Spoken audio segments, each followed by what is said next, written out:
Mobile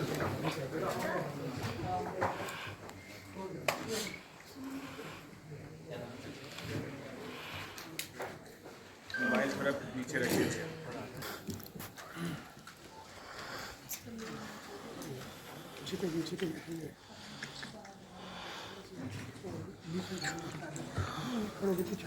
ये phone नीचे करो, फोन नीचे करो, पीछे आओ यार, पीछे उधर उधर ये मसला ही है। उठा लो, कोई नहीं, कोई नहीं, रिलैक्स हो, पीछे वाला शॉट खराब होगा ना, हल्ला मत करो, हाथ सिर पे रखो, मत रख।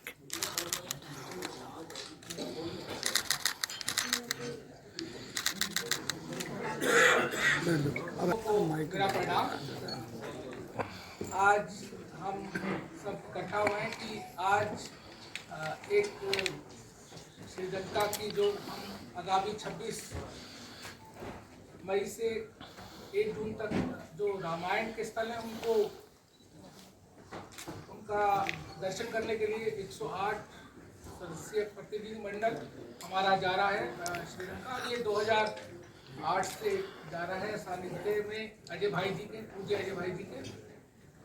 और मैं आपको बता दूं, राष्ट्रीय रामलीला महोत्सव एसोसिएशन न केवल देश और पूरे विश्व में रामलीला का प्रचार प्रसार कर रही है, स्कूली बच्चों के माध्यम से हमारे स्कूली बच्चे जो है परफॉर्म करते हैं और बहुत उनको सराहना मिलती है। अजय भाई जी के नेतृत्व में हमने ऋषिकेश में कथा के साथ रामलीला का आयोजन किया था।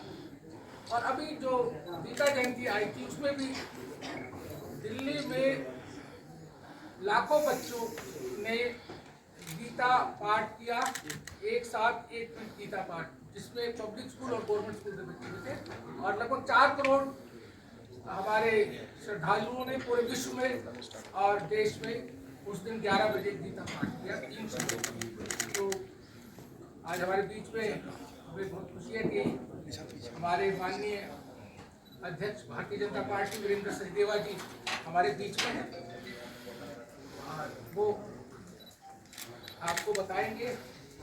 और श्रद्धेय अजय भाई जी जिनके सानिध्य में ये श्रीलंका यात्रा लगातार कई वर्षों से जा रही है, वो भी आपको इसके बारे में बताएंगे। तो मैं सबसे पहले भाई साहब से कहूँगा, वीरेंद्र सचदेवा जी से, कि वो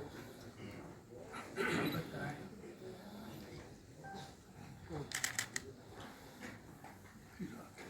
यहाँ मंच पर उपस्थित श्रद्धेय अजय भाई जी, जिनको सुनना और देखना हमेशा ऐसा आनंद महसूस होता है कि जैसे आप सारे दुखों से दूर होकर आप किसी निर्मल छाया के नीचे आ रहे हैं। श्री प्रकाश टंडन जी, मेरे बहुत पुराने मित्र श्री शक्ति बख्शी जी, श्रीमान राहुल जी, श्री उपस्थित सभी पत्रकार मित्रों, जितना बड़ा काम विवेक टंडन जी और शक्ति बख्शी जी और बाकी टीम कर रही है अजय भाई के नेतृत्व में, तो टंडन जी ने बड़े सहज भाव से बताया। मुझे वो 2008 का दिन भी ध्यान है,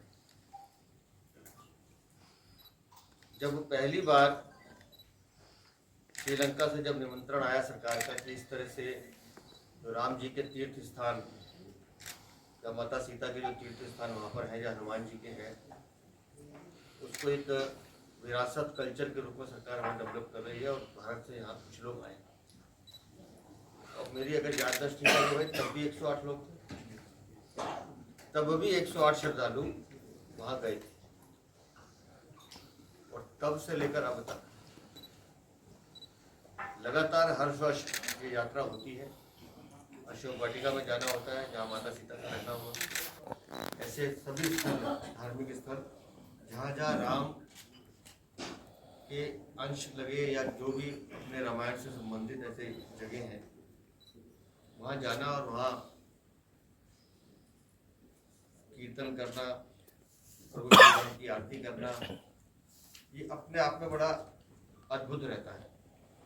और मुझे जो जानकारी दी है अभी टंडन जी ने कि आज इस बार भी 108 हमारे साथी 26 मई को जा रहे हैं,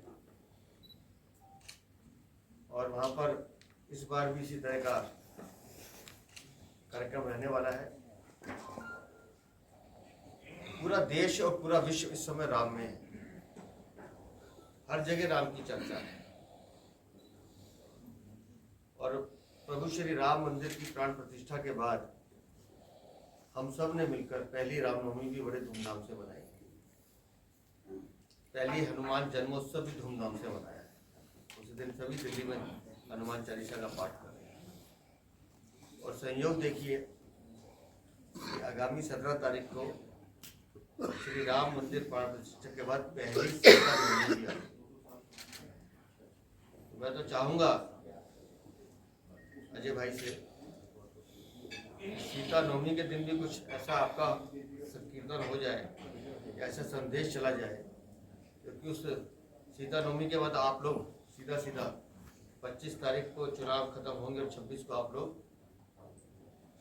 श्रीलंका की यात्रा पर निकल जाएंगे। लेकिन जो संदेश ये 108 माला के मन के जब वापस आके देते हैं पूरे समाज में, वो अपने आप में अद्भुत। एक एक घटना को जब वो बताते हैं, मुझे पहली बार ध्यान है जब पहली बार जब लोग आए तो हमने दिल्ली बीजेपी ऑफिस में बुला के इनके अनुभव सबसे सुने थे, तो हाथों के रोंगटे खड़े हो जाते थे। और ये भी संयोग है कि मेरा आज तक जाना नहीं हुआ और हर बार मुझे बुलाते। इस बार भी कहा लेकिन मैं नहीं जा पा रहा हूँ, काम ऐसा है आप हम निकल नहीं पाएंगे उसके बाद। लेकिन इच्छा है मेरी और मैं आपके इस पूरे ग्रुप को बधाई देता हूँ। और सबसे ज़्यादा बधाई उस भाव को देता हूँ जो हमारी धार्मिक, हमारी संस्कृति और उसको पालने का, बढ़ाने का काम करता है। तो ऐसे लोग जब समाज में काम करते हैं, टंडन जी हो, शक्ति जी हो या राहुल जी हो या साक्षी जी हो, तो बाकी लोग भी आगे बढ़ चढ़ कर उसमें हिस्सा लेते हैं।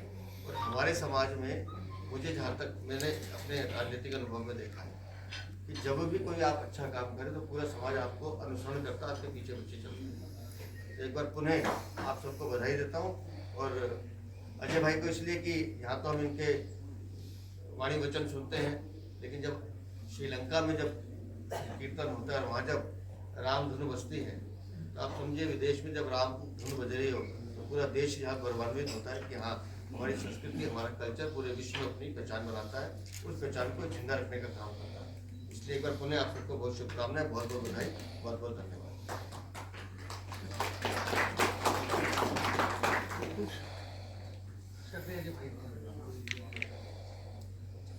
रामाय रामभद्राय रामचंद्राय वेदसे रघुनाथाय नाथाय सीताय पते नमः। रामचंद्र भगवान की जय। पूरी भारत माता की जय। राम तुम्हारा चरित्र स्वयं एक काव्य है, कोई कवि बन जाए संभव है। राम शब्द अपना आप में परिपूर्ण है और भारतीय नहीं, जो भारतीय संस्कृति से ओतप्रोत व्यक्ति है वो राम के चरित्र को जानता है। आज 3 मई है और जो रामचरितमानस या रामायण जुड़े हैं वो जानते हैं कि आज 4 है 1 मई। देश की जब आजादी नहीं थी तो देश में कृष्ण जी का प्रचार करने के लिए फादर आए थे और वो उन्होंने सोचा कि मुझे यहाँ प्रचार करना है तो मुझे हिंदी सीखनी होगी। हिंदी सीखने की तरह से बात हुई, अगर आप रामायण पढ़ लें, रामायण को जान लें तो भारत को जान लेंगे। उन्होंने रामायण और राम जी को जानना चालू किया और आपको जानकर आश्चर्य होगा फिर वो राम के ही हो गए। उनका नाम था कामिल बुलके। बुलके रामायण उन्होंने लिखी। वो एक तरह से कंपैरेटिव स्टडी ऑफ रामायण है पूरे विश्व के अंदर, जो अलग अलग रामायण है। हमारे यहाँ पर जो मूल रामायण है वो है रामचरितमानस। यद्यपि रामायण से छोड़ दिया पारा, वाल्मीकि रामायण है, कंब रामायण है, हर प्रदेश के हर एक संत ने अपनी अपनी रामायण लिखी है। और 1631 में रामचरितमानस गोस्वामी द्वारा विरचित है। और आपको जानकर आश्चर्य होगा कि इंडोनेशिया में लगभग 9वीं शताब्दी में काकाविन रामायण लिखी जा चुकी थी। जो भारत की जो संस्कृति, एकदम सनातन संस्कृति को वैश्विक संस्कृति है। हम लोग कंबोडिया से एक बुक ली, the shadow of Rama in Asia Pacific. तो ये पूरा एशिया पैसिफिक है, ये कहीं ना कहीं राम से जुड़ा हुआ है। जिसको हम कंबोडिया कहते हैं, उसका जगह का नाम था कंबोज प्रदेश। जिसको मलेशिया कहते हैं वो मलय प्रदेश, अब जिसको हम सिंगल द्वीप बोलते हैं श्रीलंका बोलते हैं, यहाँ कहीं ना कहीं राम और रामायण जुड़े ऐतिहासिक स्थान है। 2008 में 2007 में लगभग ऐसे बयान आते थे कि राम सेतु काल्पनिक है, राम के विषय में चर्चा काल्पनिक विषय आते थे। तो उसमें श्रीलंका सरकार के कलाई सेल्वम उसमें वहाँ के डायरेक्टर थे टूरिज्म डिपार्टमेंट के, तो उन्होंने कहा नहीं, श्रीलंका के अंदर रामायण की जगह है। जैसे आज भी हम भारत में रामायण कालीन ऐतिहासिक स्थान है वो तीर्थ के रूप में जाते हैं, तो वहां पर भी रामायण कालीन ऐतिहासिक स्थान है। और क्या आप आइए तो उसमें अभी तो उसमें स्टार टीवी, जी न्यूज, आज तक बहुत सारे हमने कई पत्रकारों को, कई प्रभावी लोगों को, राजनीतिक लोगों को, आध्यात्मिक लोगों को, सामाजिक लोगों को लेके एक यात्रा बनाई, रामायण दर्शन यात्रा। और उस यात्रा का हमने नाम रखा था राम कथा यात्रा फॉर वर्ल्ड पीस। तो श्रीलंका के एक अधिकारी ने कहा वर्ल्ड पीस की बात कैसे कह सकते हैं भाई, राम एक हिंदुओं के देवता है, आप इससे आप विश्व शांति की बात कैसे कहेंगे। तो हमने उनको निवेदन किया कि राम केवल भारत के हिंदुओं के देवता नहीं, राम एक आदर्श चरित्र है जो पूरे विश्व की आवश्यकता है। आज किसी भी कंट्री का कोई भी व्यक्ति क्यों ना, उसे राम जैसा भाई चाहिए, राम जैसा पुत्र चाहिए, राम जैसा मित्र चाहिए। जो समाजवाद है वो भी राम ने सिखलाया, शबरी के जाते हैं, केवट के जाते हैं, वनवास के जाते हैं। तो राम भगवान स्वयं एक आदर्श चरित्र है और ये चरित्र सबके लिए आवश्यक है। जब श्रीलंका में गए, तो हम जब श्रीलंका में नहीं गए थे वीरेंद्र जी, तो आप कहते थे कि श्रीलंका में रावण की पूजा होती है। 2008 से लगातार हर एक यात्रा जाती है। आपको जानकर आश्चर्य होगा कि श्रीलंका में कहीं भी रावण का मंदिर भी नहीं है। पूजा और सत्यता हमेशा सच्चाई की होती है, परंतु वहां पर विभीषण जी का टेम्पल है। श्रीलंका में रामायण कालीन ऐतिहासिक स्थान है। श्रीलंका का जो एयरपोर्ट है निगम्बो, वो रावण की कुलदेवी निकुंभला के नाम पर है। और वहां से 100 किलोमीटर की दूर पर एक जगह कैलनिया विभीषण टेम्पल। एक मैं आधी बात कहूंगा, आधी बात आप पूरी कर देना। तुमरो मंत्र विभीषण माना, ये तो भारत है भाई, सबकी आवाज आनी चाहिए, पर आप जानते श्रीलंका में ये सब लोग जानते। तुमरो मंत्र विभीषण माना, लंकेश्वर वे सब जग जाना। वो स्थान जहां पर हनुमान जी महाराज पहुंचे, विभीषण को मंत्र दिया और राम से मिले, और बाद में जाकर लक्ष्मण ने विभीषण जी का राज तिलक किया, वो स्थित जगह आज भी है। उसका नाम है विभीषण टेम्पल, कैलनिया, निगम्बो से लगभग 100 किलोमीटर की दूरी पर। आज भी वहां पर वहां की प्राचीन मूर्तियों में विभीषण का तिलक कर रहे हैं लक्ष्मण जी, राम जी नहीं। हमारे भारत का एक मूल शब्द क्या है, सत्यमेव जयते। पर आपको जानकर आश्चर्य होगा, नेपाल का क्या है? नेपाल का जननी जन्मभूमि स्वर्गदापि गरीयसी, जो वाल्मीकि रामायण से लिया गया है। तो जब कहा कि आप देखो लंका देखो राम जी ने कहा नहीं, मुझे लंका नहीं, मुझे अपनी जन्मभूमि और माँ की याद आ रही है। तो जननी जन्मभूमि स्वर्गदापि गरीयसी, ये शब्द नेपाल ने लिया अपने राष्ट्रीय भाषा से। तो श्रीलंका भी उसी प्रकार से भारत की संस्कृति के साथ, भारत के अध्यात्म के साथ जुड़ा हुआ है। अब हम सब जानते हैं कि भगवान विश्व में एकमात्र शिवलिंग है जो राम जी ने स्थापित किया भारत में, वो कहां पर है? रामेश्वर।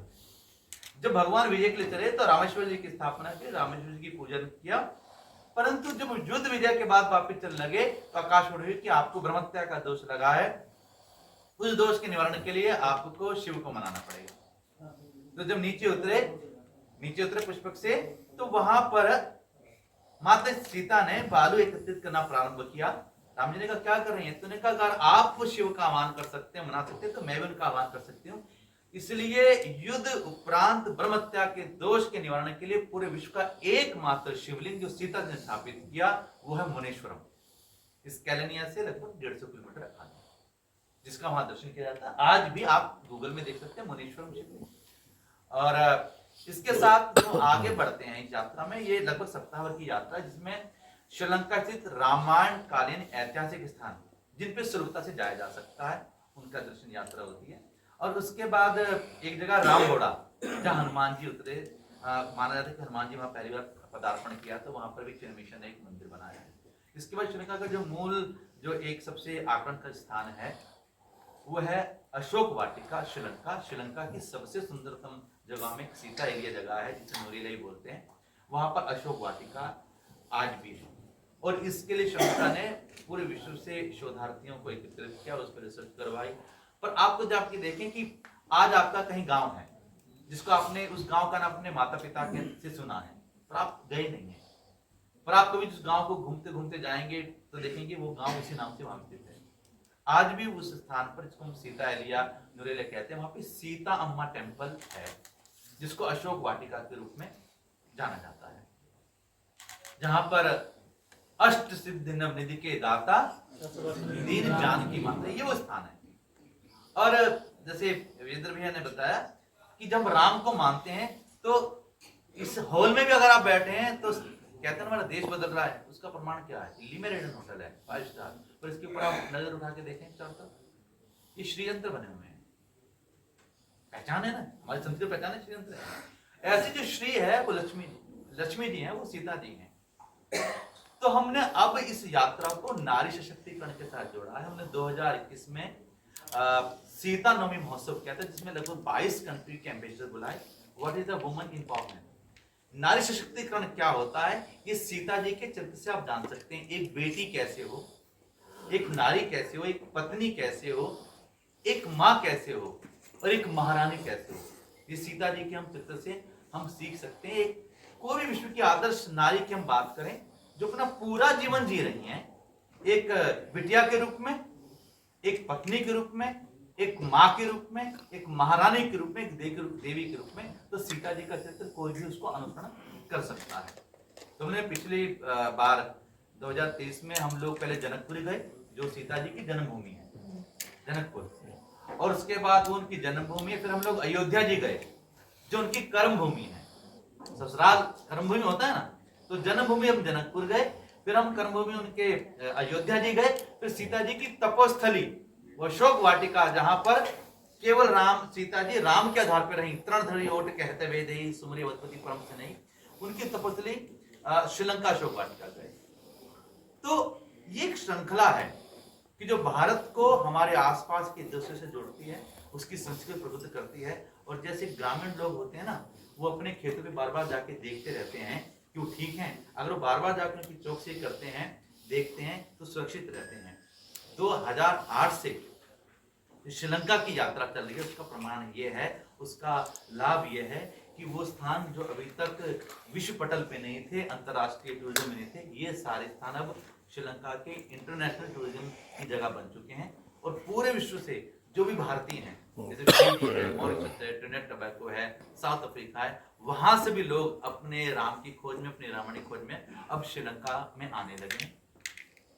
और इस यात्रा को अब हम लोगों ने जो रूप दिया है, अंतर्राष्ट्रीय रामलीला महोत्सव समिति के हमारे टंडन जी, हमारे शक्ति बख्शी जी, राहुल जी, साक्षी बहन, हम सब ने मिलकर अब वहां के लोगों से रामलीला भी करानी प्रारंभ की है। पिछले कैसे थे, अब वहां के लोगों के तरह रामलीला करना, खुद रामलीला करना, क्योंकि रामलीला एक ऐसा है कि हम लोगों में से मेरे इंक्लूड, हम सब लोगों ने रामलीला को जाना किससे, राम जाना किससे, रामलीला से। रामलीला देखने जाते थे, धीरे धीरे हम राम से परिचित होते चले गए। और भारत की संस्कृति में तो राम से जीवन प्रारंभ होता है, राम से ही विश्राम होता है। छोटे से बच्चों को उसकी दादी गोदी उठाती है, राम लाम बोल, राम लाम, तो टिट करके राम राम नहीं बोलवा रही, लाम लाम बोलवा रही। एक दिन बच्चा राम राम बोलने लगता है, जो थोड़ा युवा होता है, जोश में आता है, तो बच्चा जो राम राम कहता है, ये जय श्री राम कहता है। और एक आप सब लोग भी कभी एकांत में जब थोड़ा डिमोरलाइज हो, मन नहीं लग रहा, तो जय श्री राम कह के देखना, आप में ऊर्जा का संचार होगा।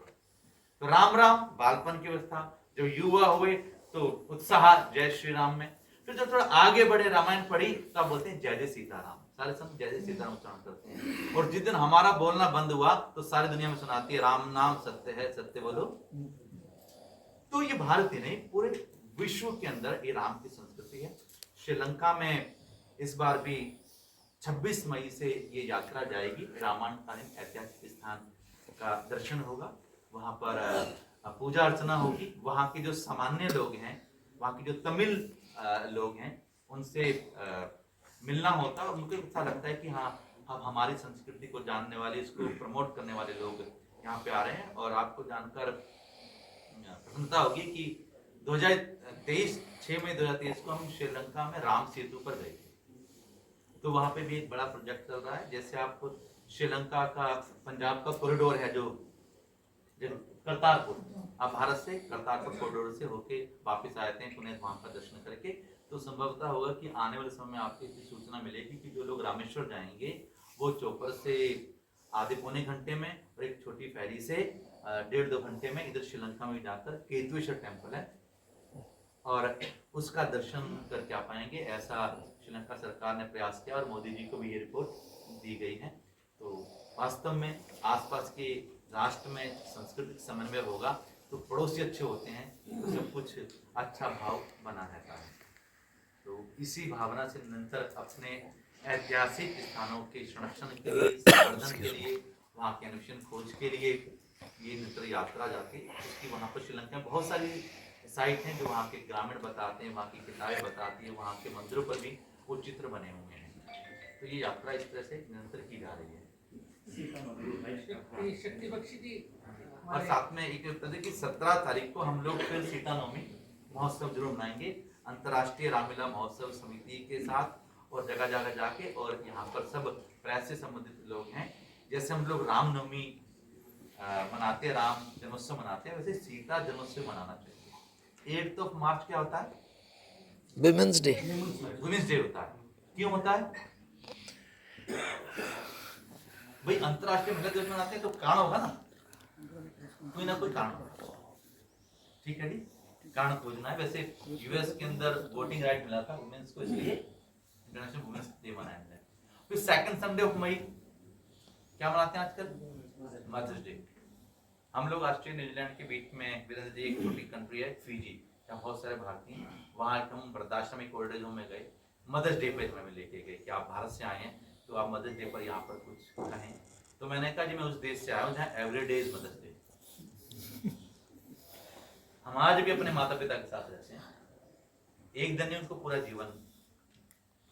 और रामायण को अगर हमने जानना है और माता पिता के बने हैं तो मान लीजिए रघुकुल रीत सदा चली आई, प्राण जाए पर वचन न जाए। ये वचन था दशरथ जी का, पर राम ने निभाया। और शायद अगर राम वन नहीं जाते तो भगवान नहीं बनते। एक शब्द में अगर रामलीला समझनी है, रामायण समझनी तो राम, एक बार से बोलिए राम, वन गए, भगवान बन गए।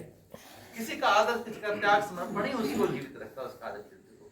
तो यही बताने के लिए हर साल यात्रा की। तो सीता नवमी हम लोग 17 तारीख को भी, मतलब एक पूरे हफ्ते हम लोग जगह जगह उसको सीता नवमी महोत्सव को मनाएंगे। और हमारा निवेदन है कि आप भी सीता नवमी महोत्सव को जरूर से मनाएं। बाकी हमारे शक्ति बख्शी जी इस कार्य को देख रहे हैं।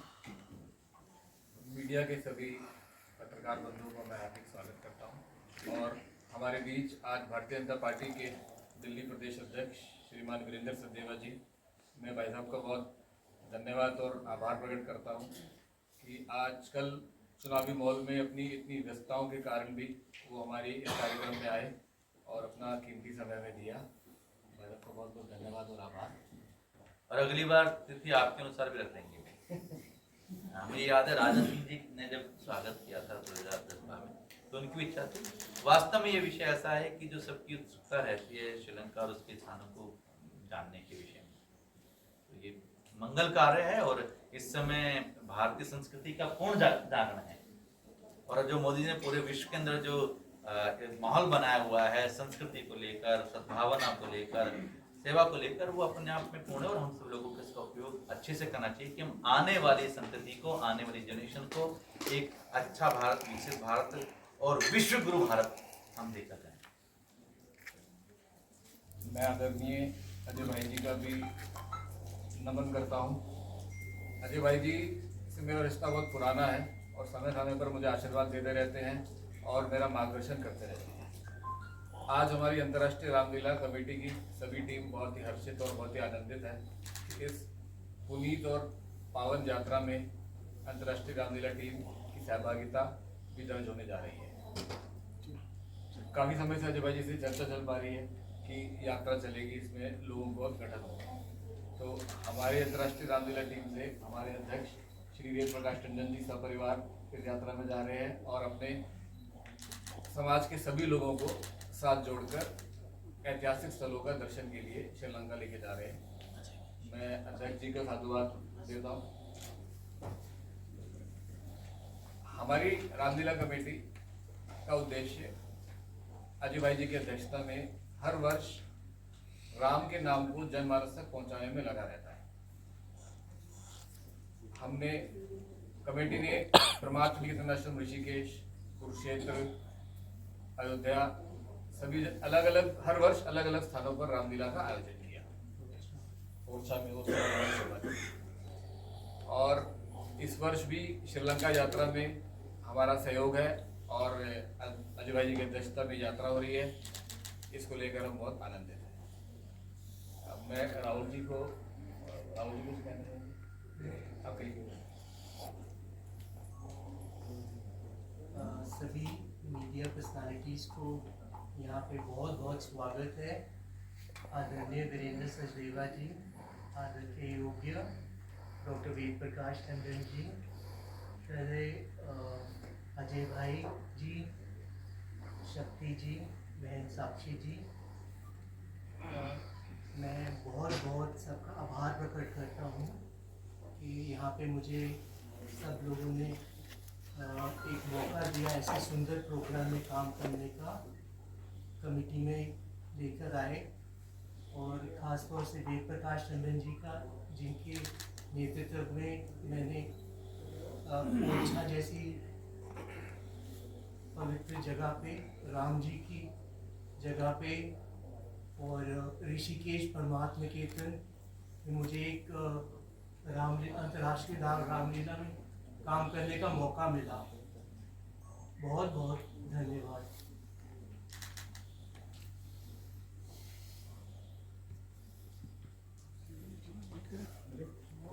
सो ये आपसे पूछना था कि जो एक तो कलाकार जो हैं इधर अभी जो राम सीता लक्ष्मण, तो क्या ये लोग भी जाएंगे और 26 तारीख को क्या कहाँ पे परफॉर्मेंस होगा, और जो मेन सीता नवमी मना रहे हैं वो कौन सी डेट है उसकी? 17 मई। 17 मई। वैसे भी हमेशा रामनवमी के बाद जो अगली तिथि आती है शुक्ल पक्ष की नवमी, वो सीता नवमी महोत्सव ही होता है। और कहते हैं जैसे मतलब कि भी अभी यात्रा का प्रारंभ चल रहा है, यहाँ के जो कलाकार हैं, जैसे भारत के नई जगह पे अंतर्राष्ट्रीय रामलीला समिति ने आयोजन किए हैं। और कल ही जब श्रीलंका की बात चली तो एक जगह का नाम है आस्त्रालय। ठीक है जी, आप आचार्य चतुर्सेन का जब पढ़ेंगे वयम रक्षामः, तो उसमें आस्त्रालय जगह आती है जिसको आज ऑस्ट्रेलिया के रूप में जानते हैं। तो वहां से भी रामलीला की भी हम चाहते हैं कि आपके बच्चे यहाँ पे आए, रामलीला करें। तो 3 दिन की रामलीला सिडनी में, मेलबर्न में, ब्रिस्बेन में ऐसे बात नहीं मिलता है। श्रीलंका की रामलीला जैसे मैंने बताया कि हम वहाँ के जो लोग हैं, क्योंकि वहाँ पे हिंदी भाषी कम है, तमिल है, तो हम वहाँ के बच्चों को भी तैयार कर रहे हैं और यहाँ के बच्चों का भी इनका समन्वय होगा। जैसे जो परमार्थ में किया था तो हमने गुरुकुल और जो गांव के बच्चे हैं उनके साथ अपने विद्यालय के स्कूल के बच्चों को जोड़ा था। तो ऐसा ही भारत और श्रीलंका के सब लोगों के साथ मिलकर ये प्रयास किया जाएगा। शुक्रिया। ये जो पिछले रामायण जो काम रामायण कालीन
की रामलीला जिन्होंने तैयार कराई है और ऐतिहासिक स्थानों पर जो रामलीला हो रही है, आप अपने विचार रखते हैं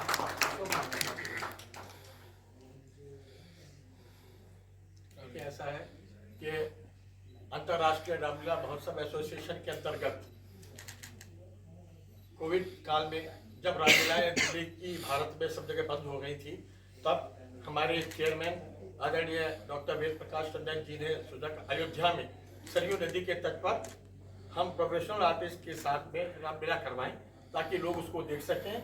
और 140 देशों के सुभाष हमारे अध्यक्ष थे, सुभाष जी हमारे अध्यक्ष थे, तो उनके अध्यक्षता के अंदर में ये रामलीला वहाँ की गई।